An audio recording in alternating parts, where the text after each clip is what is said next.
Sonic the Hedgehog, with his extraordinary speed and quality of graphics, catapulted him into a gaming icon.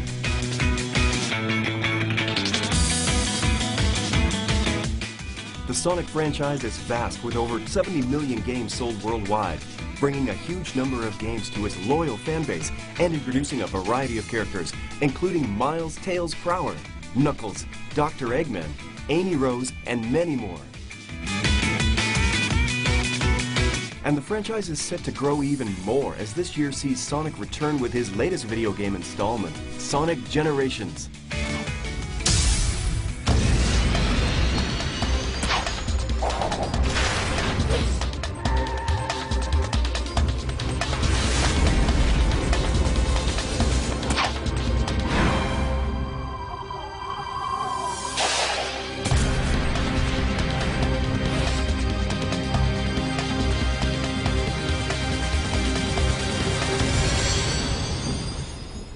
In the late 1980s, Nintendo was the leader in both hardware and game sales, thanks largely to their Super Mario games and their NES games platform. I'd had conversations with Mr. Nakayama, the CEO of the company, about what needed to be done for Sega to compete in the United States marketplace. Nintendo completely dominated the industry. They had a share of market that was above 90%. Third-party game developers were all beholden to Nintendo. I mean, they owed Nintendo their livelihood. So it was very difficult to break into the marketplace back in that time period.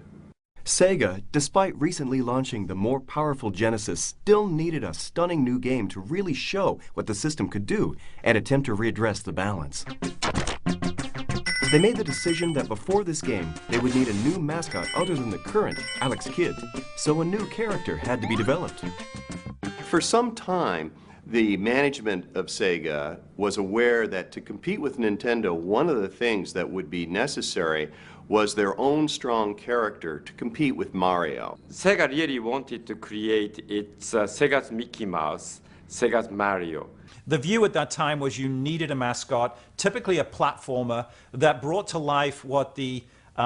if you will, the irreverence of your brand. So the company started to ask all employees to come up with ideas.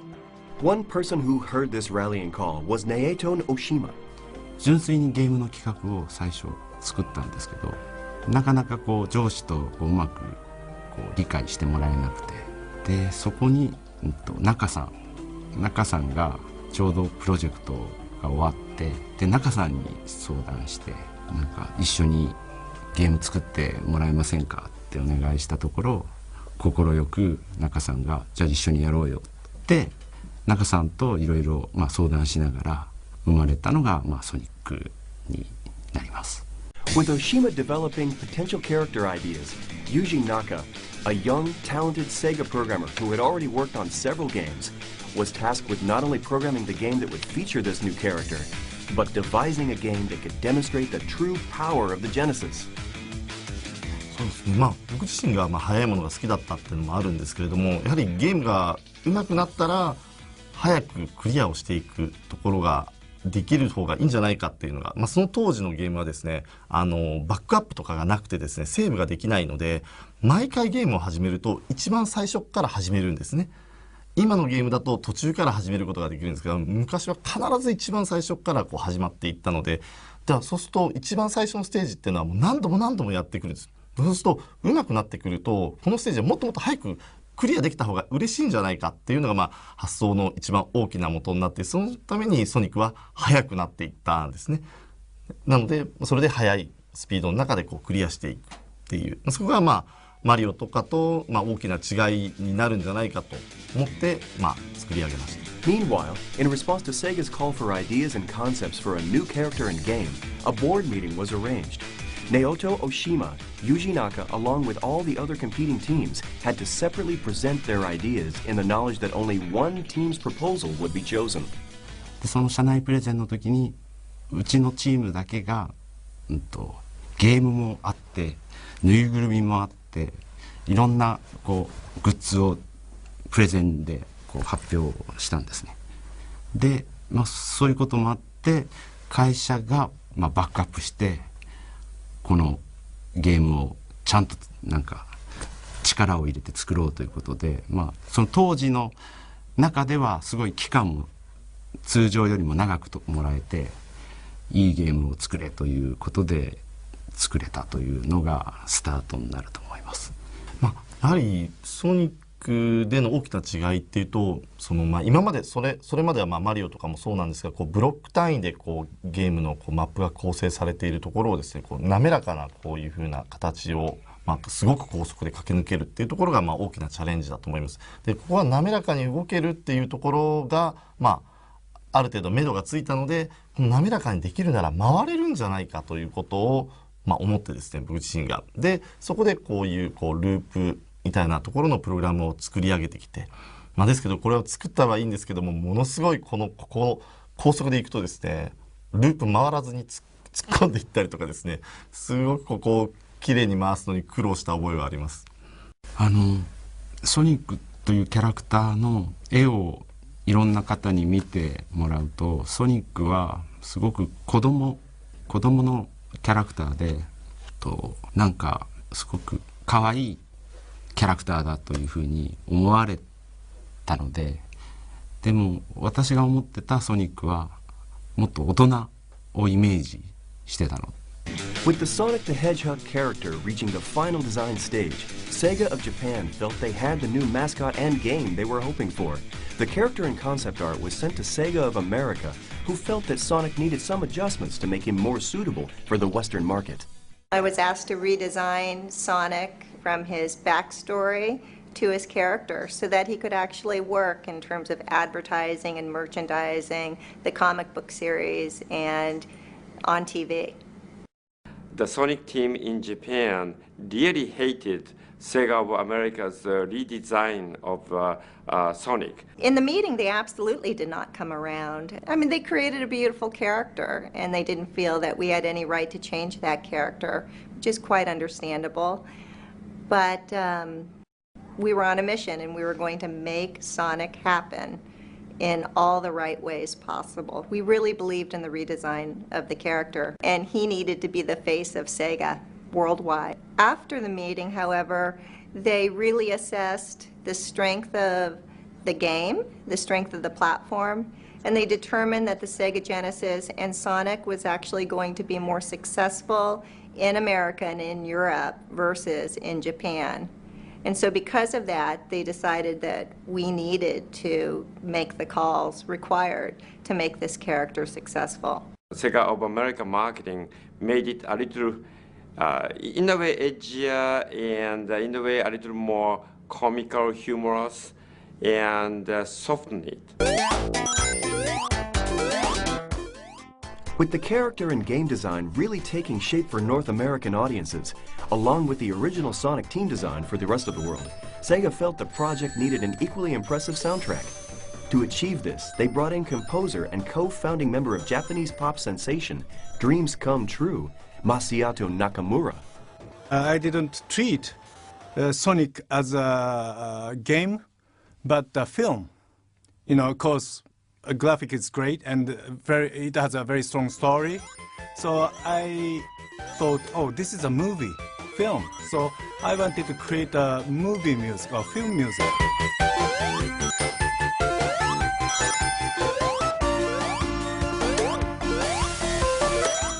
However, with the game still very much in early development, only static screenshots were available for Nakamura to use for his inspiration. So Sonic staff explained to me, it's going to be like this, it's going to be like this. And I started, writing songs, but I will never know because that was a totally new for me. So it was really tough job for me.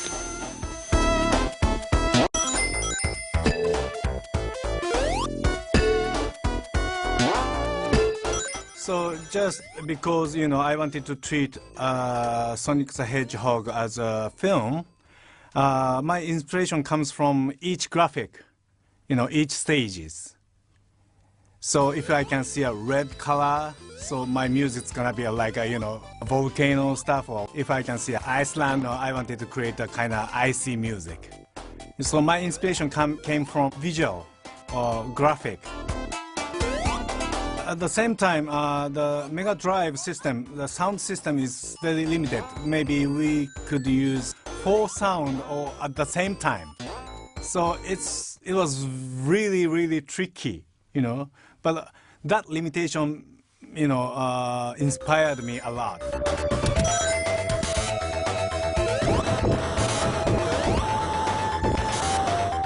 With the test versions of the game looking good, Sega were growing in confidence that Sonic the Hedgehog would be the game that could really give the Genesis the boost it needed by showing off the truly cutting-edge hardware the console had for the time. 確かにメガドライブ自体はですね、そんなに、その当時でいくと、性能は高い方だったかと思うんですけれども、ソニックみたいなゲームを作るのにそこまで適しているハードではなかったので、かなりプログラミング的にはその高速化、いかにしてそのスピードを上げていくかっていうプログラムはかなり詰めて作っていった記憶があります。I was at Sega Japan and visiting one of their R&D labs when I saw a very, very early version of Sonic. Graphics were half done, just part of the first Green Hill Zone. And it looked interesting from a different distance because it was so bright. But once I got up closer to it, they started going and moving Sonic around, having him roll up into a ball and then start moving.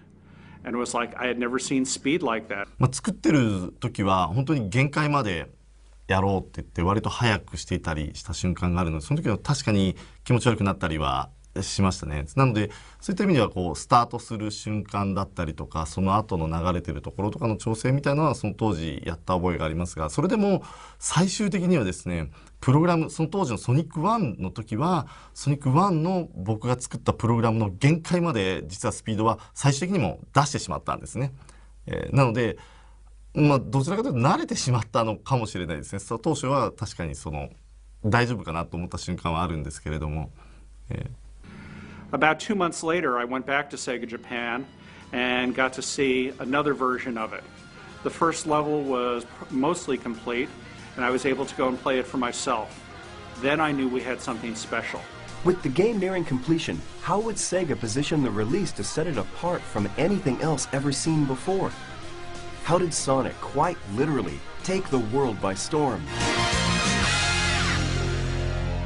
So the Consumer Electronics Show was approaching, where not only was Sonic going to be unveiled, but also Super NES was going to be unveiled. Now, as a marketer, we knew that we had something great in Sonic. We didn't have one thing that Nintendo did, and that was a lot of money. For every dollar that we had in marketing, Nintendo had $10 or more in marketing dollars. So we had to go and be smart, we had to be bold, we had to go and figure out different ways to go and do it. So we kept Sonic a secret until CES.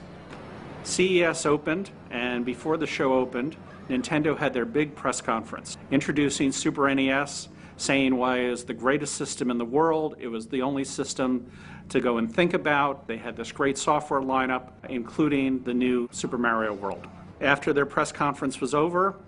the doors to CES opened, and about 2 minutes after that, a reporter from a major national magazine came up to me and said, Super Nintendo has 32,768 colors. You've only got 512. What are you going to do about it? So silently, I just motioned for him to follow me and walked over to a place in our booth where we had 2 large TV monitors. One had Sonic the Hedgehog, and one had the new 16-bit Super Mario. And I said, which one has more colors? I said, it's not how many colors you have, it's what you do with them. Immediately he saw the difference, and that's how CES started for us. What really started to convince us that we had something great was when we actually focus tested Sonic with, kids to adults, and the reaction towards Sonic versus Mario in that focus test was just incredible. That's when we decided, that's when we knew we had a hit on our hands. Because when you looked at all the people playing Sonic the Hedgehog, they were, it's young kids as young as 3 to as old as 50 or 60, playing and loving the character. To build a buzz about the upcoming Sonic, Sega had an idea for a more direct but high-risk marketing strategy. I believed in being very aggressive in marketing. I believed in taking Nintendo on head-on. So one of the challenges that we had when marketing Sonic is we wanted to go directly up against Mario, and we wanted to do that in TV. We created very competitive TV ad comparing Nintendo game and Sega game side by side with price tag attached to it.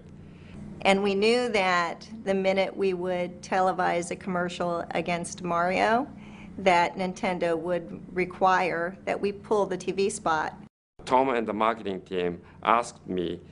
do you think this will be acceptable to the Japan management? And I scratched my head and thought about this and decided not to tell the Japan management until only a few days before we air. And in case they said, you can't air this, stop it, I was thinking to tell them that I tried to stop it, but I couldn't stop it in time. It was, I think, pretty innovative on our part to throw pretty much all of our media dollars against that one night worth of TV. Sonic the Hedgehog, more action, more speed. Sega Genesis, it's a whole lot more for less. Sonic the Hedgehog was released in June 1991, and the reaction was remarkable. People had never seen a game like it before. So why did Sonic's creation resonate with the public in the way that it did?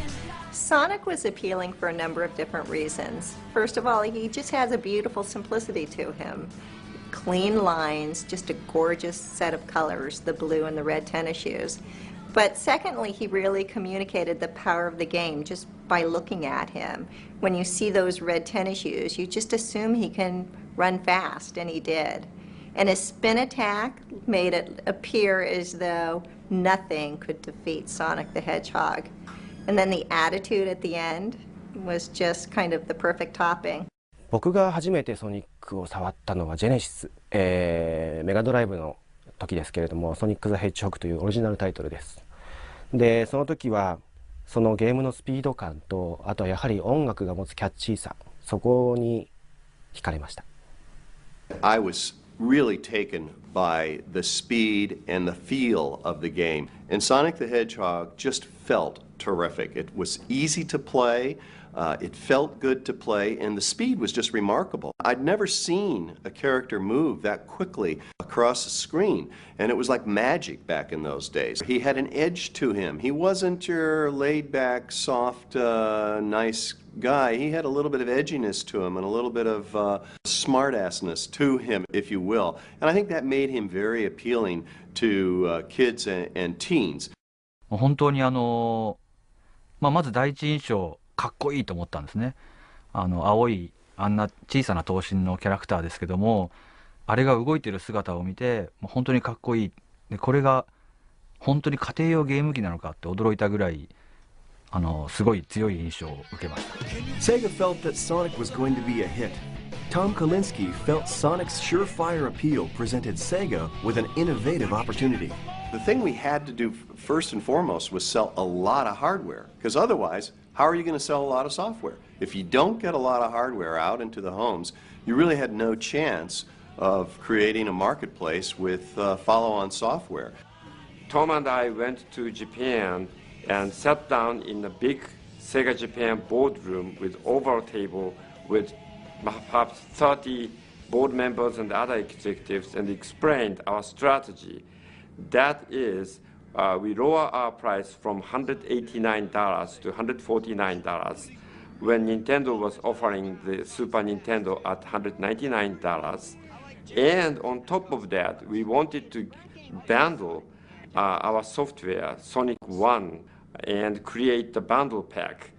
for that $149 price point. And as Tom started to explain, I saw Nakayama-san's face sort of turning white and getting angry, and he stood up and said, we make money from software because we don't make money really from hardware. So why we give away the best software away?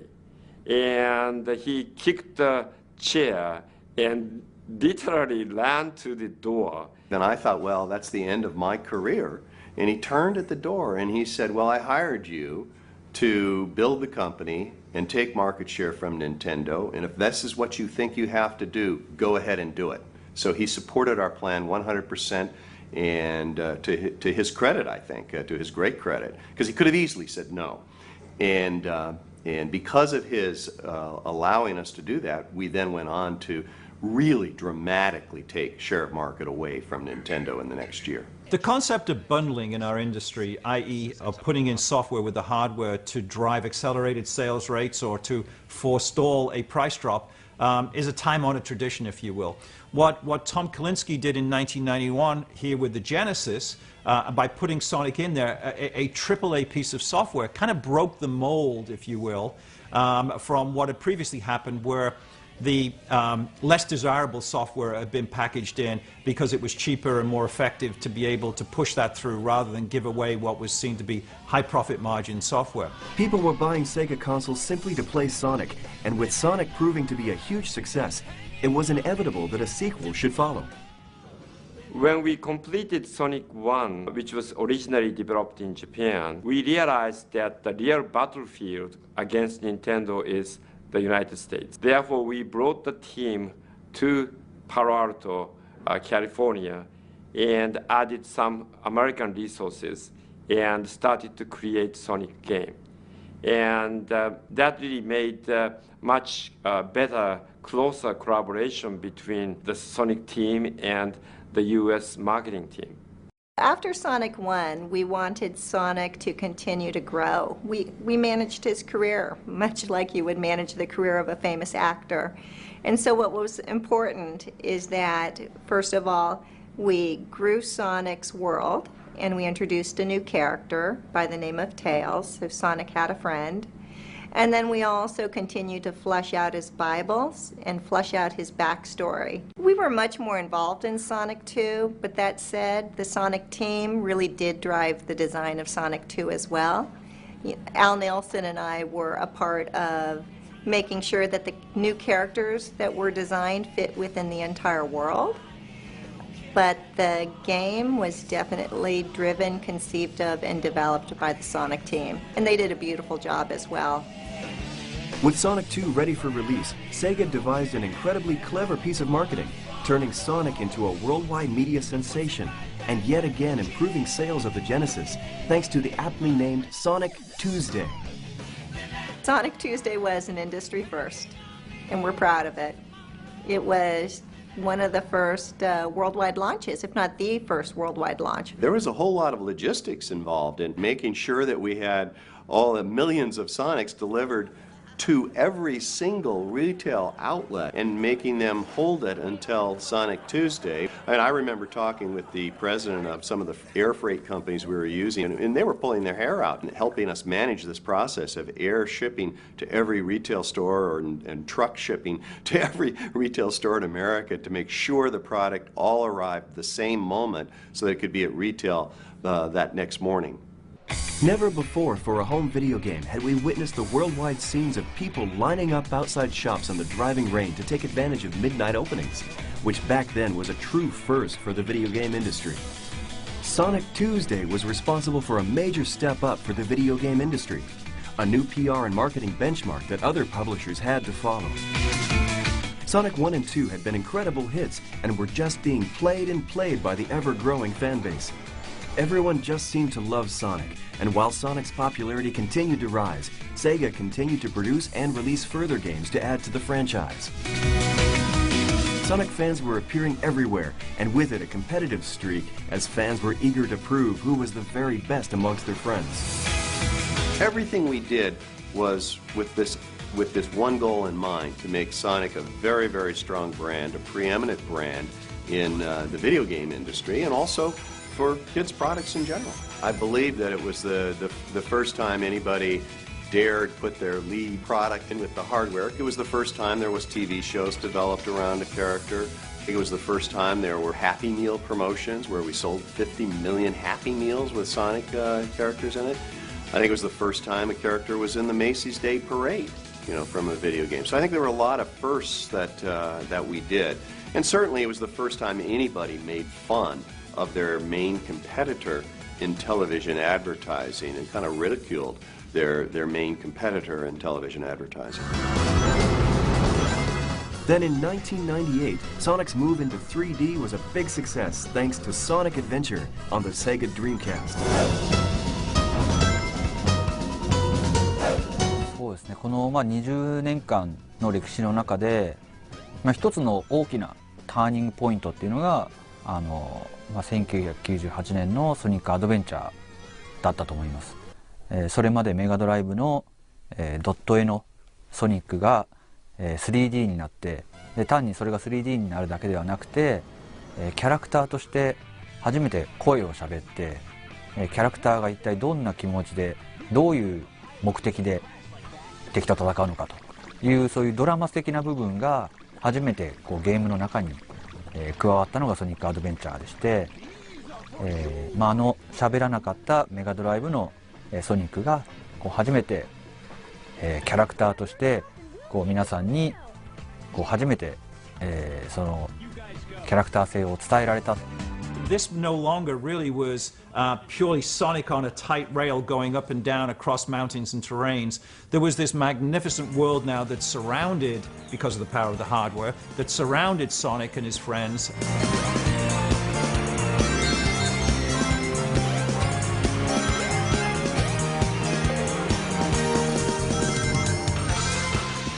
やっぱり当時の16ビット機から、ドリームキャストの方の新しいハードで、展開する新しいゲームということで、そのハードの性能が上がることで、表現できること自体もやっぱりすごく大きく飛躍するので、それを見た目デザインの方でどう表現していくかっていうところで、まずそのキャラクターの見た目の変化によるインパクトっていうのと、そうですね、実際のその表現力がアップした部分で各キャラクターのアクション性をいかに大きくカメラが引いたり寄ったりした時でも見せることができるかっていうところが、スムーズに行えるように調整しながら制作しました。 With Sonic's move into 3D a success, more titles followed. The development team always challenged with the need to raise the benchmark of each game, right the way through to recent titles such as Sonic Colors. ソニックカラーズで初のディレクターという、大役をいただいて、どうやって、お客様に喜んでいただけるような、ソニックの新しいゲームを作っていこうかというふうに考えたんですけれども、そうはいえうちのソニックチームはもうソニックを作る優秀なスタッフが揃っているので、私よりもソニックに対しては、もうベテラン揃いのチームであるというところで、ソニックを作ること自体はもう基本的に、スタッフのみんなに任せようというふうに私は考えました。そして私自身は、それを、よりハイスピードアクションの特にアクション部分、プラットフォームアクション部分にフォーカスしていくように、全体を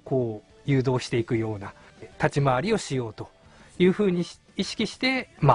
作っていこうというふうに、考えてました。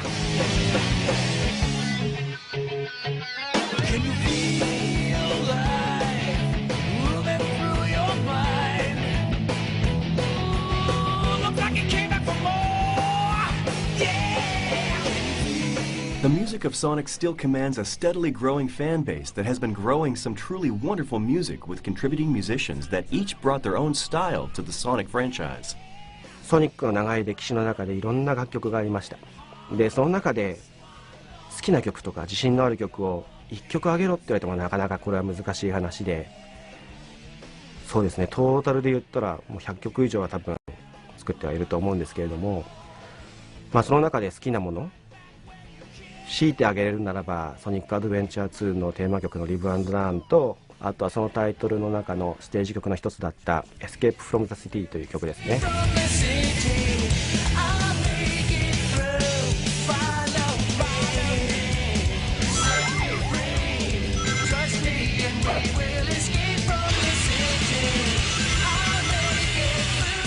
で、他の方、例えばオリジナルのソニックの楽曲を担当されていた中村さんの曲で言えば、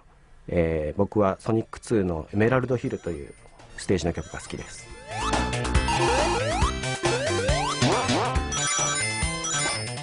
Of course, you know, the project of Sonic 2 is based on the Sonic 1's experience, of course. But, you know, technically, it was improved, you know, including sound itself. Audience expected more, you know what I mean? Because, you know, Sonic 1, it's got, you know, huge success. So I don't want to make, you know, people disappointed. You know, Sonic 2. So it was huge pressure for me.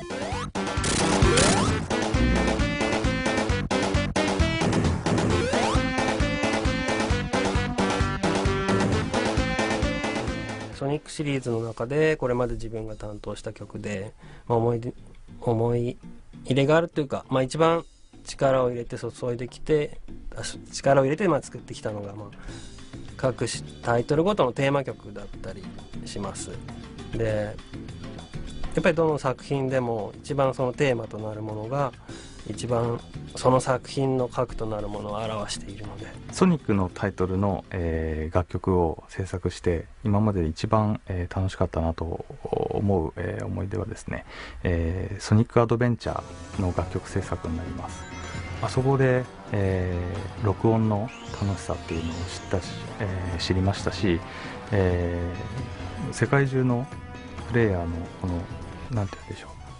クオリティの高さというのをもうまざまざと、肌に感じた初めてのタイトルでしたので、今ある、僕のこう制作スタイルっていうのもあのタイトルでなんか確立されたんじゃないかなと思っています。それぐらい僕の中では大きいタイトルになっています。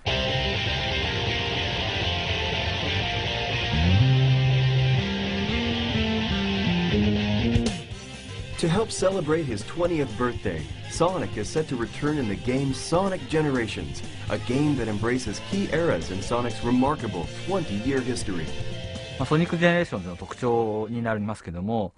2D の、クラシックのステージが今回は、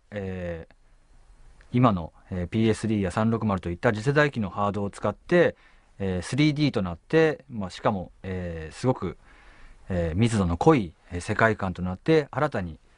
そのステージを再現するというところが一つのこのゲームのコンセプトとしてありまして、クラシックのステージはより密度の高い 3D のステージに、逆に今度元が 3D だったステージ、ソニックアドベンチャー2のシティエスケープですとか、そういう元が 3D だったステージを今度はクラシックで遊ぶと2D のプラットフォームアクションとして遊べるというその、最近の 2D のアクションと 3D のアクションの両方楽しめるというところが、ソニックジェネレーションの一つの特徴ですね。このゲーム始めるときに私がチームに行ったことが20周年だからってさあ20周年集めましたよっていうようなタイトルにするのではなくて、20周年だからこそ5年後の記憶に残るそういったゲームを作ろうと。なので新しいチャレンジっていうのは今までのゲーム組み立てもちろんあるんですけども、そこに新しいギミックであったりとか今までなかった演出を追加して、で、今まで買ってもらったお客さんはもちろんで、今までソニックをプレイしてなかったお客さんもやっぱソニックって面白いんだって納得してもらえて、それで新しいその5年後につながるようなそういうゲームを作りたいなと思っています。そういうような、今までの20周年の集まりっていうわけではなくて、それを超えた新しいチャレンジっていうのをこのゲームには詰め込んでいます。